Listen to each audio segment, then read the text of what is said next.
Good morning. This is the Suburban Prepper. How's everybody doing? It's a TGIF. I keep up coming up with some good ideas for my prepping.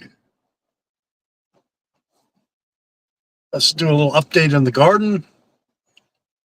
The seeds I planted last Saturday actually, the zucchini have popped out and starting to grow, and it's pretty cool because all the contents of the seed open up, but the seed casing grows out with the flowering or with the plant.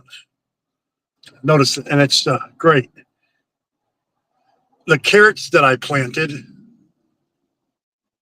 last Saturday, starting to see some little carrot things grow around there. That's great too. Not seeing much with the lima beans yet. Not getting much with the tomato plants yet, but it's 45 degrees out today. Tomatoes like hot. And it was nice and warm this weekend. It's cool now. And eggplant's a very slow growing plant. Nothing with the other stuff that I planted. Some of the potatoes are starting to come up, the plants. And I don't know if something's going on with one of the other sides of my bin. So I might have to plant something else if these potatoes don't come up. Or I'll give them a couple more weeks. They might be late bloomers. And if I can't get anything to grow up on that, I'll just put some, I'm going to plant some broccoli under my grow light in the garage as a midsummer crop. And we'll try broccoli. I've never gotten broccoli to take off. I don't know why. I grew some last year, but it was in a grow bag, which are horrible for growing stuff because it just doesn't grow anything. It's not enough soil. And so the what I've learned with the grow bags, the smaller the grow area is with the soil, the smaller the plant's going to be. Because I had some tomatoes grow from a grow bag, but they were small little tomatoes, and the plant was small. And plus, the grow bags get moldy. And mold is not good for you, ladies and gentlemen. Mold is bad. But I still have some extra grow bags that I haven't used for anything. So they come in handy they're just basically very heavy-duty bags. You can use them to grocery shop. Multitude of grow bag. It's a bag. It's a good plastic bag. Or not a plastic bag, but if you're trying not to use plastic, this is grow bags. They're not like, they won't go break on you. Ladies and gentlemen, it's got two handles, but I'm not using the grow bags to grow anything in my garden this year. I don't want to. I need more surface area. I need deeper soil, and I want to grow things. And I'm just going to leave it what's in my raised garden beds. Yeah. So I've decided it's too cloudy this week, though. I'm doing some updates on some of my videos, ladies and gentlemen. I'm basically editing some of my older videos that when I first started doing videos on YouTube that sucked because I didn't really know what the hell I was doing. And all the ums and ums and kind of stuff, cut all that out. And I learned how to add titles or words to the screen using the program that I have. It's a screen thing. It's a pretty fancy thing. It's way beyond there's AI stuff that I'm not going to touch because they charge you for it. And there's other technology, but the simple thing is like adding some words. Like watch this video that I just posted this morning about what I consider to be the 6 best prepper books for preppers, and you can see where I added some different words, paragraph or sentences, and what to help emphasize the point in between what I'm saying. And you can increase the length of that, how long you want it to last, and so forth. I didn't know I had this technology on my laptop. It's through a Streamlabs Cyberlink. It's Cyberlink, not Streamlabs. And it's the producer thing. Pretty good. I'm probably using 1% of that to make my videos because I'm afraid I'm going to do something wrong. Anyway, back to prepping. I am having second thoughts about using that big ass wagon that I have for my solar generator system I'm going to build. I was at the hospital the other day doing some business, okay, ladies and gentlemen. And I saw one of the maintenance guys carry those boxed where he keeps his tools, and then you roll it, stroll in the thing, and it was big enough. It would, there was 2, one on top of the other. So I was thinking and it's enclosed and it's obviously waterproof. And I was thinking to myself, what if I put the batteries on the bottom part? Okay, because right now I can attach as many batteries as I want. I can fit 3 12-volt 100-watt batteries in that space, and I can fit all the components to the solar generator system in that. And I can have some room on the outside for the solar panels. So it would still be an all-encompassing system. And I would still have a place to put a tent to store everything inside. My goal is to have a tent where I can store the solar generator system so it doesn't get wet at all. So it's be like its own power station / tent,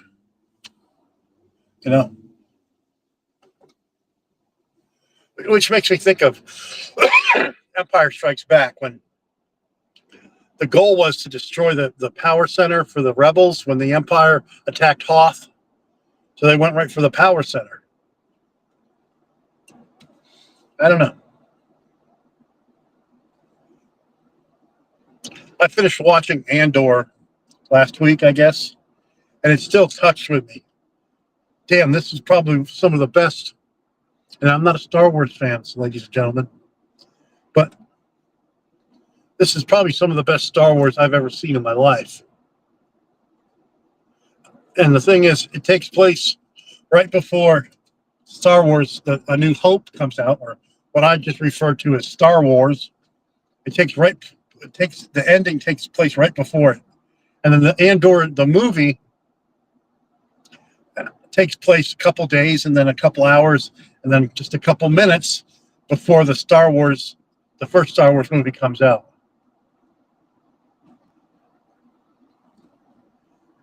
So not only was the movie great, but the TV show, the 2 seasons, which is there isn't going to be another season now.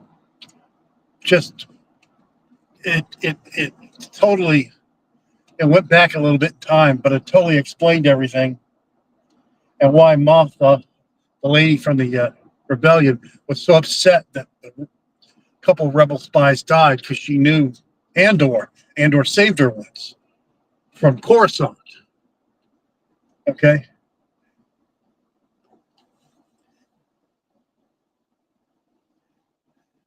Watch the show, ladies and gentlemen.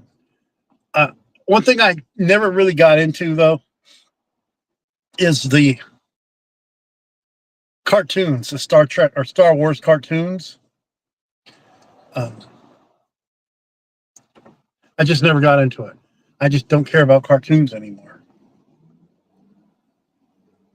But that's me. I still have a season of Lower Decks to watch from Star Trek. Okay, and I'm going to watch it, but I haven't watched this past season. And I don't know if the show's coming back or not. Lower Decks is a Starship show, Star Trek show about a spaceship and how the lower officers, you know, I don't know if there's any enlisted in the Federation, because these officers are cleaning floors, and that's not something an officer would do in the Navy. And they're cleaning out holodeck programs full of human liquids. But I digress, ladies and gentlemen. So I'm looking at getting a Patreon page, okay? Because I can do live streams and get away with more when I'm doing it. I'm more comfortable doing a live stream with a long gun. You can't do live streams on YouTube with a long gun. So what I'm thinking of doing, ladies and gentlemen, is do a live stream on YouTube like I normally do. This guy's turning, puts his signal on at the last minute, and that's okay. And then after that, I'm going to switch it to Patreon and continue doing the live stream, and add some more content to Patreon as well. I think I'm at that point where I can create a Patreon page, and I've been slowly researching different membership pages and stuff. And I don't want to do the YouTube membership page, although it would be simple because it's on the same network. I don't want YouTube to have that much control, because I also have a Rumble channel. And my live feeds get sent to Rumble, but my YouTube videos don't get sent to Rumble. Rumble is just another version of something similar to YouTube, except you can get away with saying more, things. Not that I get vulgar by any means, but like gun stuff, political stuff, you can get away with more on Rumble. But on Patreon, and it's a pay for service, someone pays to watch your videos, but you can create more content and get away with saying more cuss words if you want, and so forth. There's limits. I don't do a lot of cussing. Anyway, and I wouldn't just do it because I could. So I've been exploring the different options. As far as prepping things this weekend, I did a whole bunch of research on autoimmune disorders, and for some reason I deleted it. I don't know what the hell happened. The content, I'll have to recreate it, because I want to present autoimmune disorders, both different types of autoimmune disorders, and you'll be familiar with them. The primary medical treatment, and then the natural allopathic or naturopathic treatment, not allopathic. Like naturopathic treatments for the different autoimmune disorders. The one autoimmune disorder that intrigues me the most is type 1 diabetes.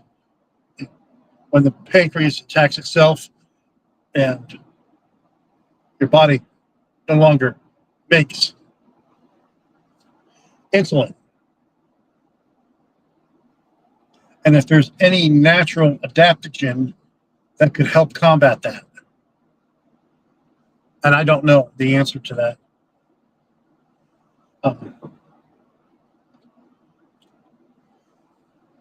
One promising therapy is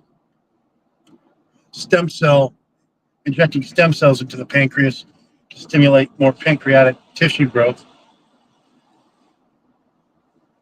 But I don't know what else would stimulate the pancreas to heal from autoimmune disorder. And basically, autoimmune means your body attacks its own organs with the inflammatory state, with the red blood, or the white blood cells, I should say, macrophages and everything. And there's different therapeutics for that.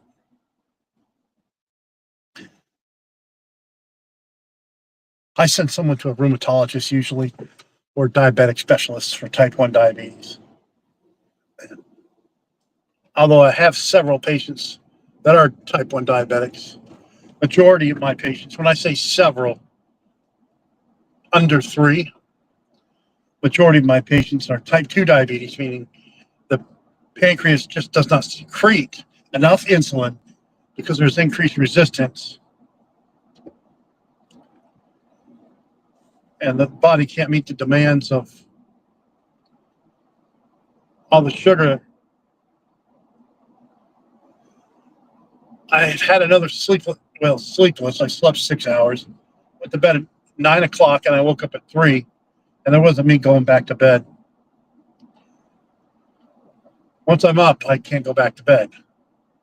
So got up, got my day ready, and here I am. And now I'm starting to feel it a little bit, ladies and gentlemen. But today's Friday, and tomorrow's Saturday, and then Sunday, and then Monday's Memorial Day. And I'm probably going to do a live video on Memorial Day. In between all the mattress commercials, it seems like Memorial Day, all that is a mattress day sale for mattresses. I don't get it. And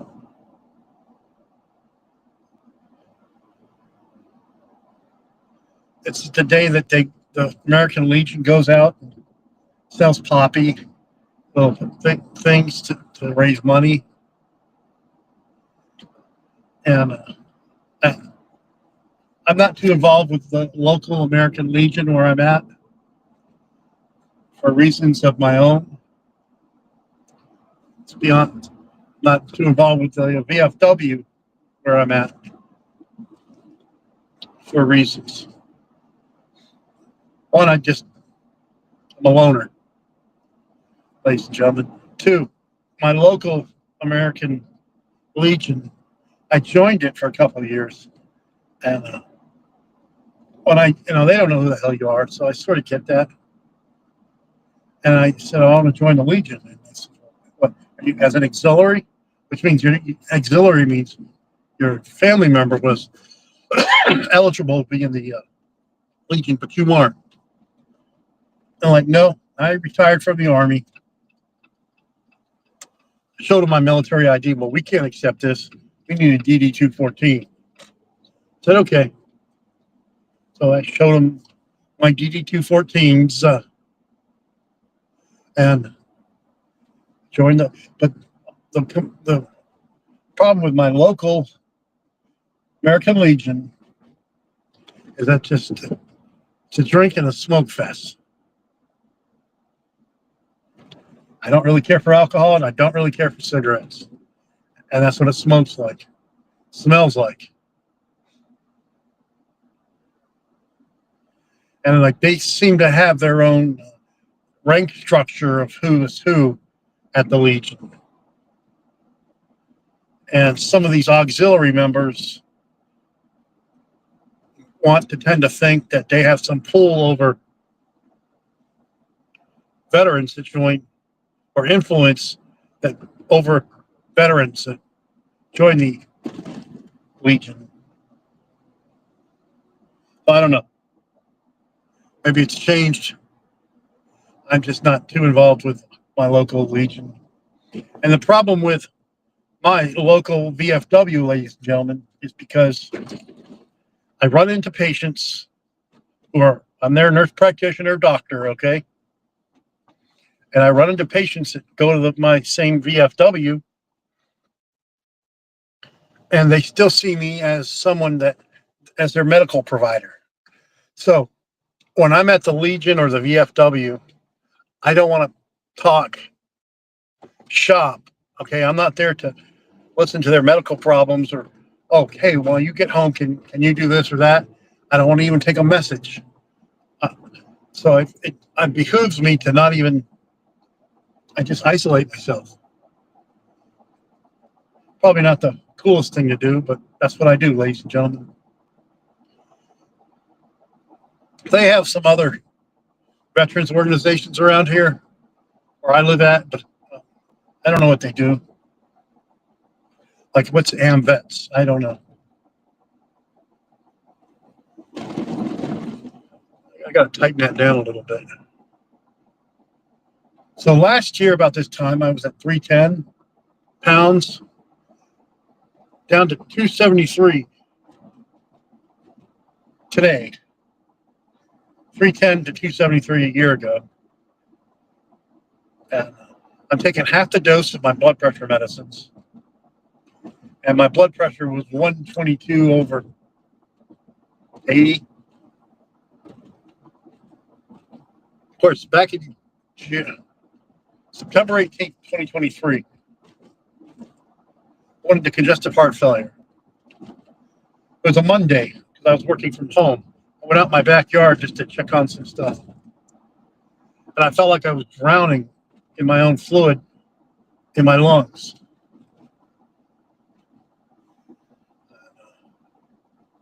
Recovered from that. It took a couple of years to really recover, at least. I finished cardiac rehab last June. And for most of you, or some of you anyway, it was a struggle for me just to walk a mile. But considering before, it was a struggle just to walk around a nurse's station with oxygen to go a mile, although be it slow, was something good for me. And now I exercise regularly, ladies and gentlemen. Do it with weights. I did a video on me working out with my long guns, which was pretty fun. For some reason, it's not getting any views. I don't know. Or some cardio and some mix. But I just can't. I don't have any desire to go to the gym anymore. I like to do it at home. And yeah, the gym is so more, it's such, okay. So there was a guy, he was bench pressing. Now, I was bench pressing a lot less because I haven't bench pressed in a while. But he was doing 315. I asked him, do you want a spot? Just being a courteous, being a gentleman. Nah, I got it. Because he saw I hadn't gone over 135 on my press. Well, I hadn't bench pressed in a while.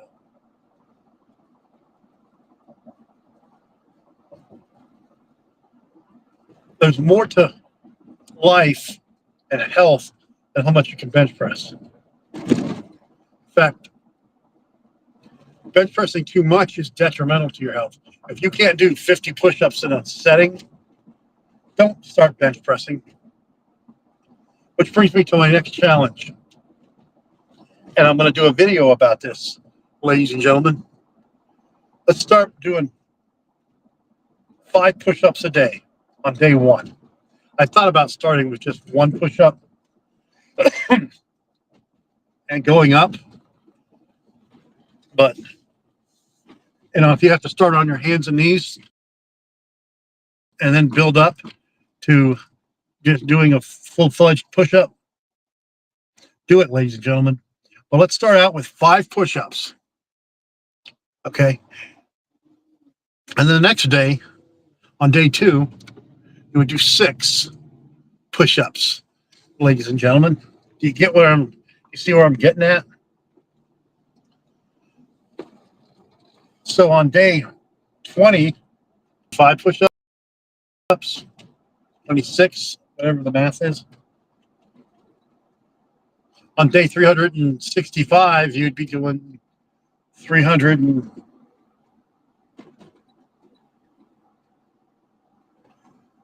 70 push-ups a day, then I guess you would cycle back down a little bit or add some more resistance to your push-up. Or incorporate like doing wide arm push-ups or push-ups where you hit your triceps more. Same could be said now. If you can master doing 50 push-ups, ladies and gentlemen, it's time to start doing dips. Okay? And if you can master doing 10 good dips, it's time to start doing pull-ups. There's plenty of resistance exercises you can do without going under the bench. And it never fails that the guys that just do pull downs all day can't do a single pull up. And they have these big lats, okay? But their lats weren't meant to pull them up, they were meant to pull down a weight. There's something to be said about using the energy to lift yourself up, okay, or push yourself away versus pushing a weight down. Now, of course, the weights can be a supplement. But if you can't do 10 pull-ups, don't start doing weights. That's just my opinion, ladies and gentlemen.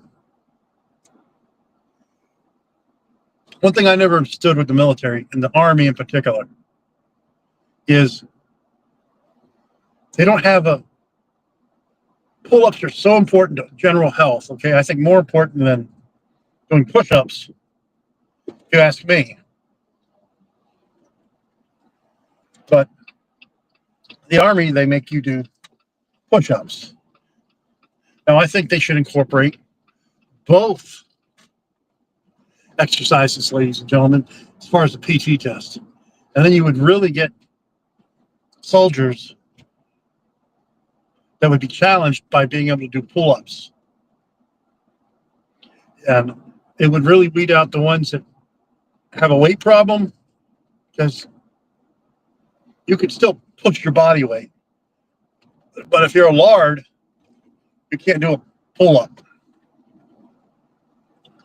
Figured if you could do 10 pull-ups, whatever your body mass index is, who cares, right? If you could do 10 pull-ups. Because odds are, if you can do 10 pull-ups, you're going to be very physically fit, ladies and gentlemen, minus the already requirements that they have. I just wish the Army PT test would be just those 4 events, I guess. Something with the abs, the hang that they do, the pull-ups, push-ups, and a run.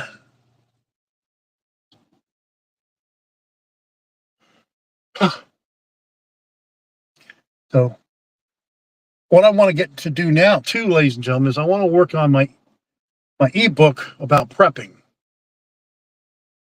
And I've come up with a great idea on how to do it.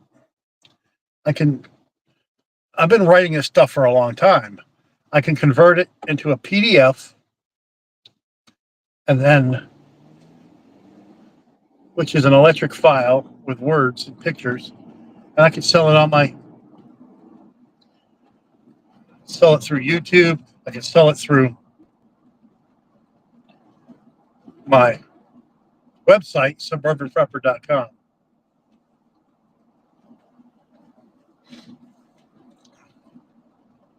Because I'm basically an expert in what I talk about. I've read other prepper books, and some of them I just thrown away. Like, this is just regurgitated blah. How many times do you need to know about how many knots you need to know how to tie? How many times do you need to know how to go like that to create a fire?